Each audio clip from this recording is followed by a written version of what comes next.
All right, let's talk about what's going on in the world of crypto. Because for years, it's been the Wild West of finance, right? But that's all changing. It feels like crypto is, well, finally growing up.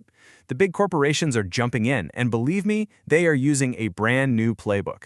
So, what happens now? I mean, seriously, what happens when the Wild West of digital assets finally gets some law and order? For what felt like forever, the big institutions, they've been watching from the sidelines. They were curious, for sure, but way too hesitant. The risk, just too high. But now, the entire landscape is shifting, and it's all because of one single thing. So what's the big catalyst for this huge shift? It's not some wild new technology or a sudden market boom. No, it's something way more fundamental. It's a new rule book.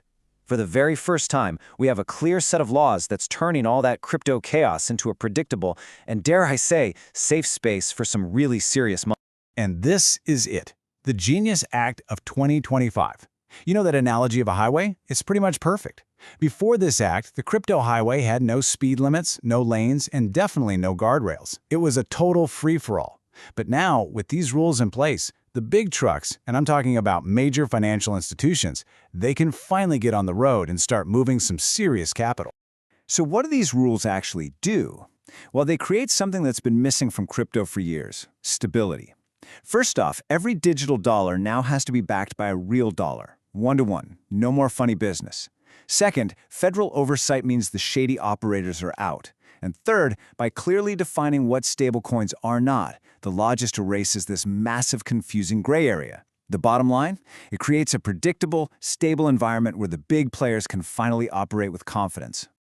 And hey, you don't have to take my word for it. As the legal eagles at Latham and Watkins put it, this act provides regulatory certainty. That phrase right there, that's the magic password. That's the green light the corporate world has been waiting for. It is literally the starting pistol for a whole new race. Okay, so with the rules of the game now clear, the next question is pretty obvious. Who's playing? Let's take a look at the new players who are jumping onto the field. And we'll start with one of the biggest assets out there, Ethereum. All right, let's check out the leaderboard for who owns the most ETH. And you've got the usual suspects, right? The massive staking contract at number 1, big exchanges like Binance and Coinbase, and giants like BlackRock. No huge surprises there. But then you look at number 5, BitMine. Wait, who?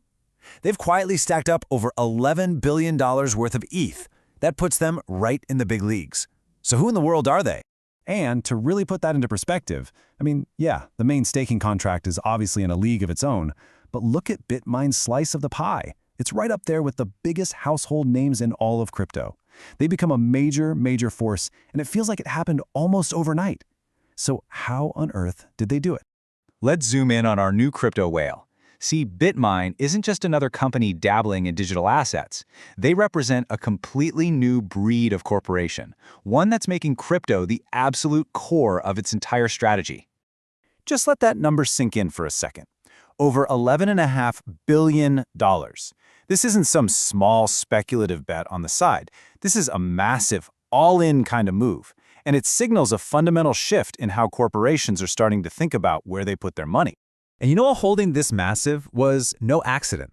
It was the result of a deliberate, radical change to their entire business model. They saw the new rules of the game and decided to write a completely new playbook from scratch.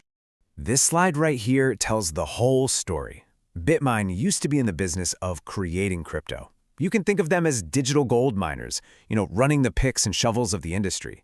But then they made a massive pivot. They basically sold the mines and started buying up all the gold. They transformed themselves into a digital Fort Knox, where holding ETH became their entire business. And their strategy was just incredibly straightforward. First, they raised a massive war chest using the capital markets.